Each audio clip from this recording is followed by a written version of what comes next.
సిద్ధం సభ చూస్తున్నారు కదా, ఎలా ఉండబోతుంది అంటారు సార్?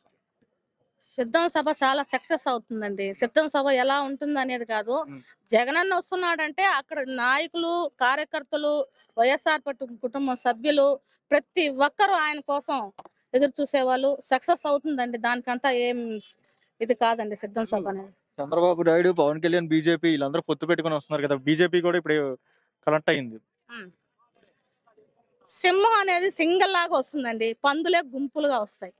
ఒక్క వైఎస్ఆర్ మన సీఎం గారిని వైఎస్ జగన్మోహన్ రెడ్డి సింగల్ గా వస్తాడు, ఒక సింహం లాగా వస్తాడు. ఆయన ముందు వీళ్ళంతా ఒక పందులే తప్ప ఆయన్ని సింహం లాగానే గెలిపించుకొని వస్తాడు. 175 గెలిపించుకునే అవకాశం ఉందండి. ఖచ్చితంగా గెలుస్తాడు. ఖచ్చితంగా 175కి 175 వస్తాయి.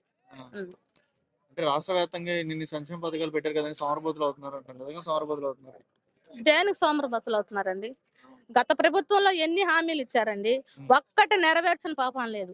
ఈ రోజు జగన్మోహన్ రెడ్డికి పాదయాత్రలో ఇచ్చిన మాటల ప్రకారము నవరత్నాలు అనేది తీసుకొచ్చి ఎక్కడ చూసినా అభివృద్ధికి సంక్షేమ పథకాలు తీసుకొస్తూ ప్రజలకు అందే విధంగా చేస్తున్నారు. ఇది సోమరపాదతనం అని అనడం వాళ్ళకి అలా ఎలా అనిపిస్తుంది అనేది అర్థం కాలేదండి. ఇప్పుడు ఖచ్చితంగా ఎగురుతుందండి. చంద్రబాబు నాయుడు, పవన్ కళ్యాణ్ ఏమంటున్నారంటే, పవన్ కళ్యాణ్ అంటున్నాడు కదా పాతాళంలోకి పంపిస్తాను, జగన్ ఇంటికి పంపిస్తాను. వాళ్ళే అసలు పాతాళంలోకి వెళ్ళిపోతారు, ఇప్పటికే పాతాళంలోకి వెళ్తున్నారు. లాస్ట్ టైమే చెప్పారు కదా జనాలకి, కాదన్నా లాస్ట్ టైమే చెప్పారు కదా, అమ్మా మీకు పసుపు కుంకుమ ఇస్తున్నాం అన్నారు. ఆడాలు ఏం చేశారు, బాగా పసుపు పూసి పెద్ద గంగమ్మకు పెట్టినాడు, బొట్టు పెట్టి పంపించారు. పవన్ కళ్యాణ్ ఇప్పుడు వచ్చి ఏం చేస్తాడు? వాళ్ళని చేయగలుగుతాడు. వస్తే గీస్తే 4వ పెళ్లి చేసుకొని ఇంక ఏదైనా ఓడిపోతే గిడిపోతే 4వ పెళ్లి చేసుకుని ఆమెకు వచ్చే ఆస్తులు ఏదైనా సంపాదించుకుని ఆమెను ఏదైనా చూసుకోవచ్చు. ఇప్పుడు 3 దేశాలు అయిపోయినాయి, తెలంగాణ అయిపోయింది, ఏపీ అయిపోయింది, విదేశాల అమ్మాయి అయిపోయింది. ఇంకెవరైనా వెస్ట్ ఇండీస్ ఇంకేడైనా ఏరే దేశం ఉంటే అమ్మాయిని చేసుకుని అక్కడ ఆడైనా సెటిల్ అవుతాడు పవన్ కళ్యాణ్ గారు. అంతేనా? 175కి 175 తగ్గేదే లేదు. సముద్రం లోతు ఎంత అంటే ఎవరు చెప్పగలుగుతారు? ఆ సముద్రం అనేది జగన్మోహన్ రెడ్డి. సముద్రం లోతు ఎవరు చూడలేరు కదా. అవంతా పిల్ల కాలువలు, ఎన్ని కాలువలు చేరుకున్నా ఇన్ని నదిలో జారాలి, ఎన్ని నదులు వచ్చినా సముద్రంలో జారాలి. సముద్రం నీళ్ళు ఎన్ని ఎత్తి పోస్తారు వాళ్ళు. మళ్ళా జగరేది వైఎస్ఆర్ జగన్ అనే, మళ్ళా కూర్చునేది సీఎం కూడా జగన్మోహన్ రెడ్డి. దాంట్లో అయితే తేడానే లేదు. అయ్యా, సిద్ధం సభ బ్రహ్మాండంగా జరుగుతుంది.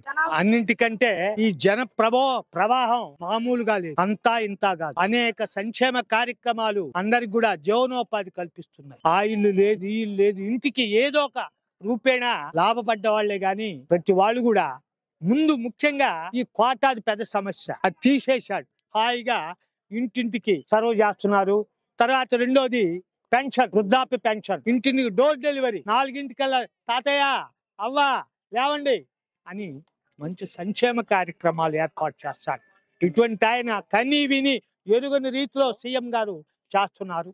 కాబట్టి మరలా సీఎం గారే, మరలా జగన్మోహన్ రెడ్డి గారే. పవన్ కళ్యాణ్ జగన్ ఇంటికి పంపిస్తాను వాళ్ళు ఏమండి, కుక్కలు ఎన్ని మొరిగితే జంగం పరపతి పోద్దా. ఇప్పుడు వాళ్ళు ఏదో మాట్లాడుకుంటుంటారు నాయన, అవన్నీ కూడా ఒట్టి కళ్ళబొల్లి మాటలే. ఇప్పుడు రాష్ట్ర వ్యాప్తంగా సొంత చెల్లెలే తిరుగుతుంది కదా, బీజేపీ వీళ్ళందరూ పొత్తుంది కదా.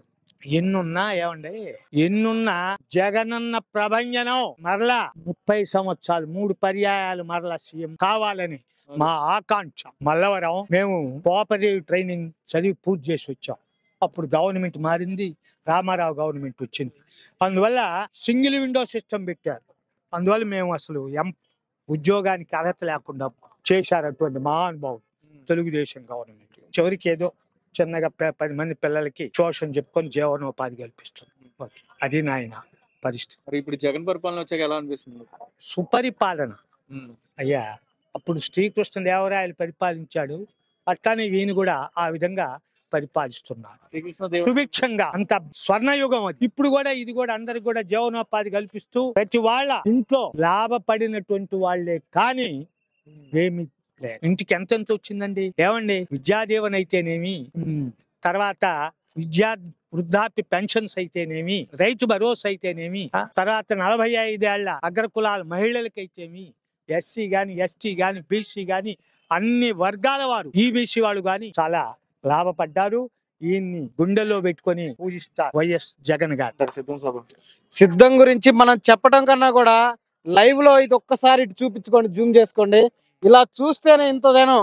ఎప్పుడో 4 గంటలకి జగన్మోహన్ రెడ్డి గారు వచ్చి సభ స్టార్ట్ అయింది, కానీ 5-6 గంటల ముందలే ఈ సభకి వేలాది మంది అభిమానులు కార్యకర్తలు వచ్చేసి ఇప్పటి నుంచే నిన్న కోటప్పకొండ చూసాం తిరునాళ, ఈ రోజు జగనన్న జాతర చూడబోతున్నాం 4 గంటలకి. చంద్రబాబు నాయుడు పవన్ కళ్యాణ్ ఇద్దరు పొత్తు పెట్టుకుని వస్తున్నారు. బీజేపీ పొత్తు ఉందంటున్నారు. ఈసారి ఎలా ఉంటుంది అంటారు? బీజేపీ కూడా పొత్తుతో వస్తున్నారు. ఎంత మంది కట్టగట్టుకొని వచ్చినా ఒక మాట చెప్తాడు అనిల్ కుమార్ యాదవ్ గారు, మాజీ శాసనసభ్యులు. ఏమని చెబుతాడు? బీజేపీ, కాంగ్రెస్, టీడీపీ, జనసేన ఇలాంటి ఎన్ని పొత్తులు కట్టుకొని వచ్చినా కూడా, కట్టుకొని వచ్చినా కూడా సింహం సింగిల్ గానే వస్తుంది. 2024లో మళ్ళీ జగననే నేను అనే మాట వినబోతున్నాము. ఇది సత్యం. రాష్ట్ర వ్యాప్తంగా సొంత చెల్లిలే తిరుగుతుంది కదా, శరీరంలో కూడా తిరుగుతుంది అన్న. ఒక కుటుంబం ఉంటది, ఆ కుటుంబంలో చాలా వ్యతిరేకతలు ఉంటాయి. ఫలాని దాన్ని మీరు హైలైట్ చేయాలని చూపిస్తా ఉంటారు, అక్కడ ఏం ఉండదు. కానీ ఇది ఓన్లీ మీడియా కలిసికట్టు చేసి ఏదో ఒక కల్పన చేసి జగన్మోహన్ రెడ్డి గారి వ్యక్తిత్వం మీద కొట్టాలని చూస్తున్నారు. ఇది ఎవ్వరు కూడా ఆంధ్రప్రదేశంలో జగన్మోహన్ రెడ్డి గారిని ఎవరు ఎన్ని విమర్శలు చేసినా, ఎవరు ఎంత నేమ్ డ్యామేజ్ చేసినా తగ్గేదే లేదు, పెరిగేదే కానీ తగ్గేదే లేదని మాత్రం చెప్తున్నాం.